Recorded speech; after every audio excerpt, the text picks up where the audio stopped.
Ya, terima kasih Anda masih bersama kami. Bagi Anda yang baru saja bergabung, kami hadirkan kembali 3 berita utama hari ini. Replika perahu pinisi yang berada di atas gedung 1 atap Bulukumba terbakar.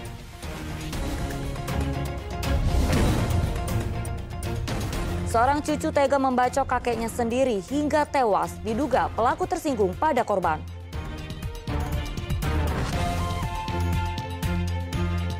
Jangan ditiru, pengendara sepeda motor terjatuh saat melakukan aksi freestyle di jalanan.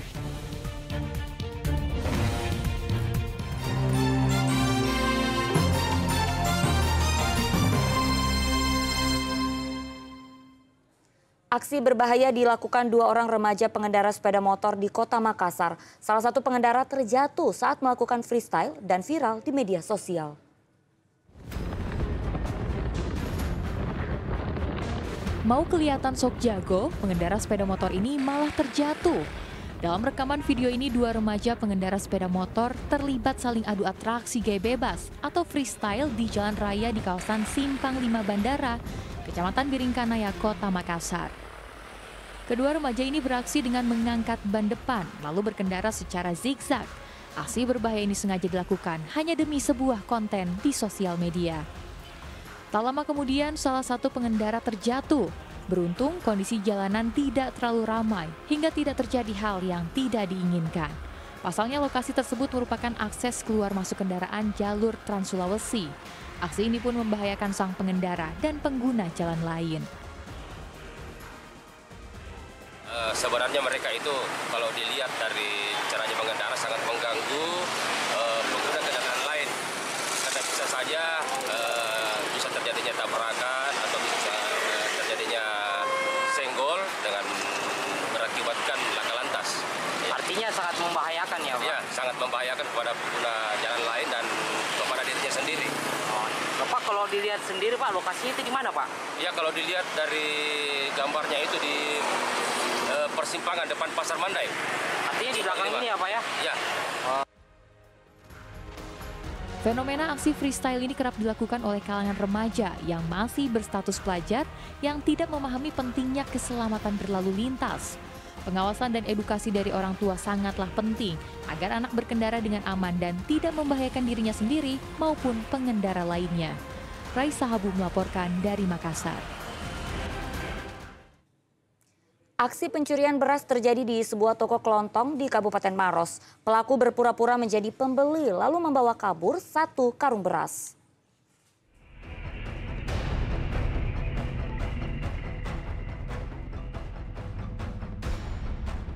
Awalnya tidak ada yang mencurigakan dari kedatangan pria yang menggunakan helm dan masker ini. Dengan modus berpura-pura sebagai pembeli, pelaku memanfaatkan kondisi saat penjual lengah. Awalnya pelaku menyebut ingin membeli sekarung beras. Setelah bertemu pemilik toko, pelaku kemudian meminta sebuah kwitansi pembayaran. Saat itulah pemilik toko mulai sibuk mencari kwitansi, pelaku kemudian dengan cepat mengambil sekarung beras dengan berat 25 kg. Aksi pencurian ini terjadi di Jalan Poros, Kompleks Perhubungan Kelurahan Bontoa, Kecamatan Mandai, Kabupaten Maros, Selasa malam. Atas pencurian sekarung beras ini, korban mengalami kerugian hingga Rp350.000. Kasus ini pun terekam kamera pengawas CCTV dan telah viral di sosial media. Pakai masker, baru Helena nak buka, helm biru-biru. Dia mengarah kemana Bu setelah ambil beras? Dia mengarah kemana? Keluar ke jalan raya? Ke jalan raya ya? Iya, keluar tuh. Naik apa dia Bu? Naik motor tuh. Naik motor ya? Ada tuh motor, ada. Oh. Mana ya HP nama mak salah? Oh. Pencurian beras ini sudah terjadi untuk kedua kalinya. Korban pun telah melaporkan kejadian tersebut ke polisi. Raisa Abu melaporkan dari Kabupaten Maros.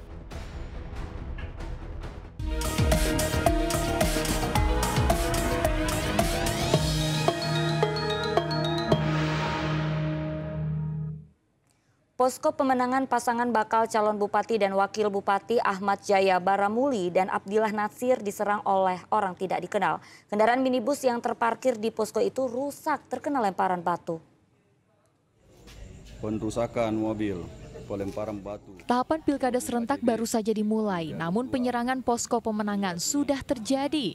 Seorang pria tak dikenal diduga menyerang salah satu posko pemenangan pasangan calon bupati dan wakil bupati Ahmad Jaya Baramuli dan Abdillah Natsir di Kecamatan Paleteang, Kabupaten Pinrang, Kamis lalu.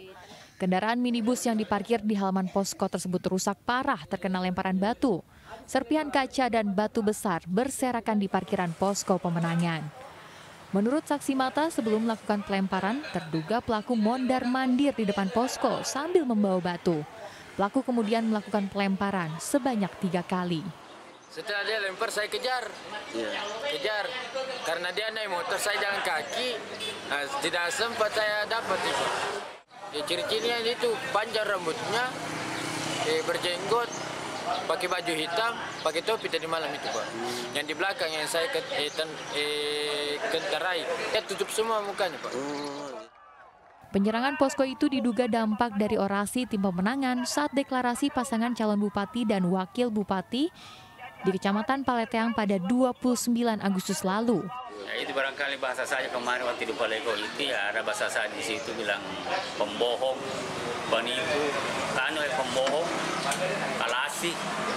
Itu bahasa saya kemarin waktu saya memberikan orasi di situ. Ini itu yang dia. Pihak kepolisian telah melakukan olah tempat kejadian dan memeriksa sejumlah saksi. Suardi Gatang melaporkan dari Kabupaten Pinrang.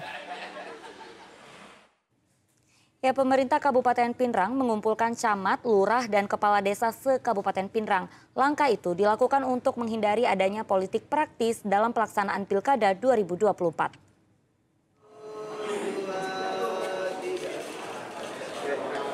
Memakai atribut pengikat kepala berwarna merah putih, camat, lurah, dan kepala desa berkumpul di Mapolres Pinrang. Kegiatan yang dikemas dalam acara cooling system itu digelar untuk mengedukasi para aparat di kecamatan dan desa agar tidak terlibat dalam politik praktis saat pilkada. ASN yang terbukti terlibat dalam politik praktis akan ditangani oleh Gabungan Penegak Hukum Terpadu atau Gakumdu dan terancam hukuman 6 bulan kurungan. Gakumdu, ya. Jadi itu peradilan yang dibentuk oleh pemerintah dalam rangka mensukseskan Pilkada 2024. Kalau betul-betul pelanggarannya, faktanya jelas, nyata, bisa saja mendapatkan hukuman 6 bulan penjara. Ketika ada ASN yang melanggar dari netralitas itu, mungkin bahasa kasarnya dia ikut politik praktis. Kabupaten Pinrang menjadi salah satu daerah di Indonesia yang rawan konflik saat pelaksanaan pilkada. Sejumlah langkah antisipasi dilakukan aparat gabungan agar pilkada berjalan aman dan damai.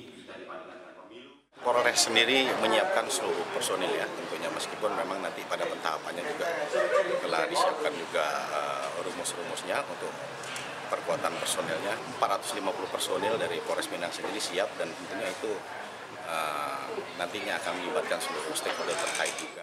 Acara cooling system 3 pilar ini diwarnai dengan penyerahan bantuan sembako secara simbolis kepada warga miskin. Suardi Gatang melaporkan dari Kabupaten Pinrang.